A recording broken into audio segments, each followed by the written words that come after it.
نقصان سے بچنے کے لیے کوئی ذکر یا دعا کو ہر وقت اپنے ساتھ رکھنا، چاہے وہ انگوٹھی میں رکھنا، چاہے وہ لاکٹ میں رکھنا یا اپنے ہاتھ کے اوپر باندھنا، اس کو حرص کہا جاتا ہے، یا جسے تعویذ بھی کہہ سکتے ہیں۔ اچھا، اتنا ایک بیچ میں ایک بات اور بتا دی جائے، پچھلی دفعہ بھی سوال کیا تھا کسی نے، تو وہ میں اس کا بتا دوں کہ انگوٹھی کا جو نگینہ ہے، اس کا اسکن سے ٹچ ہونا لازم نہیں، ہاتھ میں پہنا ہو، ضروری نہیں کہ کھال سے مسلسل ٹچ بھی ہوتا رہے، بس وہ بھی کافی فوائد دلوا دیتا ہے۔ تو اگر کوئی ذکر یا چیز ہو تو اسے حرص کہتے ہیں،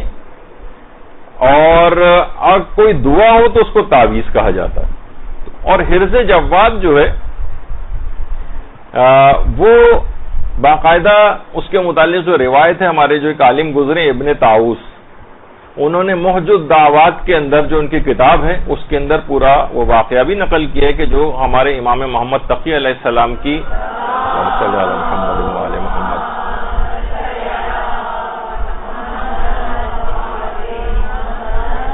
ان کی زوجہ جو کہ مامون کی بیٹی تھی اور امام کی دشمنی پر کمر بستہ تھی، اس نے مامون کے کان بھرے امام کے خلاف جا کر، اور مامون شراب کے نشے میں اس وقت مدہوش تھا، اس نے تلوار نکالی، امام کے کمرے میں آیا اور امام کے اوپر کئی وار کیے اور اپنے تئیں امام کو شہید کر دیا۔ اچھا، بہرحال پھر وہ اپنے کمرے میں واپس آ گیا۔ تھوڑی دیر بعد کہ جب نشہ اترا اس کا تو تھوڑا سا پریشان ہوا اور اپنے غلام یاسر کو امام کے پاس بھیجا کہ جاؤ دیکھ کے آؤ ذرا ان کے گھر میں کیا صورتحال ہے۔ وہ گیا تو دیکھا کہ امام ماشاءاللہ صحیح و سالم۔ یاسر نے اللہم صلی علی محمد و علی محمد،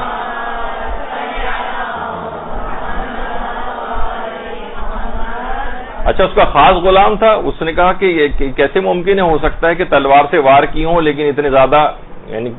کاری وار نہ ہوئے ہوں۔ اس نے بہانے سے کہا کہ امام اگر آپ اپنا یہ لباس جو آپ نے پہنا ہوا ہے اگر یہ مجھے تبرک کے طور پر آپ عنایت فرماتے ہیں تو بڑی مہربانی ہوگی۔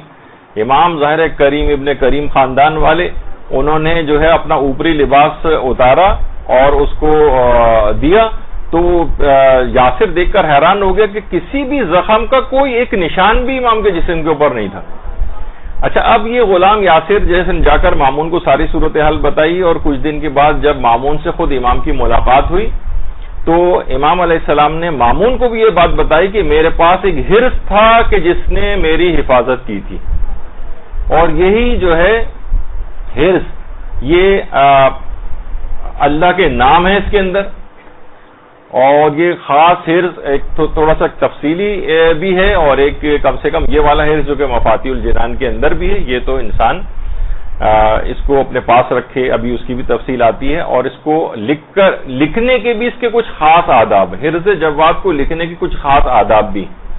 سب سے پہلی بات تو علماء یہ فرماتے ہیں کہ بال پوائنٹ یا فاؤنٹین پین وغیرہ کی انک سے اس کو نہ لکھیں، اس سے اس کی اثر پذیری نہیں ہوتی، یا تو لکڑی کا قلم استعمال کریں یا کوئی ایسی پینسل کہ جسے کسی مسلمان نے بنایا ہو۔ تو عام طور پر کیونکہ اب یہ پتہ نہیں ہوتا کہ کیونکہ فرماتے ہیں اگر کوئی کافر کے قلم سے یا کافر کی بنائی ہوئی کسی چیز سے اگر اس کو لکھا جائے تو پھر حرز جواد کا فائدہ نہیں ہوتا۔ اور جس وقت حرز جواد لکھا جاتا ہے، یہ والی جو دعا ہے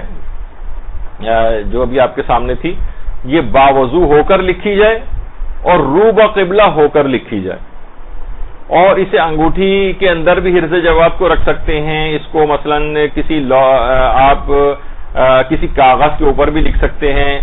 یا مثلا کسی کپڑے پر لکھ کر بھی گھر میں رکھ سکتے ہیں، یا اپنے ہاتھ کی انگلی سے بچوں کی پیشانی کے اوپر بھی لکھ سکتے ہیں ان کی حفاظت کے غرض سے۔ تو آپ حیران ہوں گی کہ جو وہابی حضرات ہیں اگرچہ وہ تعویذ وغیرہ کو شرک سمجھتے ہیں، اور باقاعدہ اپنی کتابوں کے اندر انہوں نے اس کو لکھا ہے کہ جو مختلف قسم کے تعویذوں سے جو ہے مدد حاصل کرنا اور یہ سب کچھ شرک ہے، لیکن حرز امام جواد کو اور حرز امام علی ابن ابی طالب علیہ السلام کو وہابی حضرات بھی شرک نہیں سمجھتے، کہتے ہیں یہ شرک نہیں۔ تو بہرحال، اور آقا خوئی نے باقاعدہ منہاج الصالحین میں لکھا ہے کہ حرز جواد کو سونے یا چاندی کے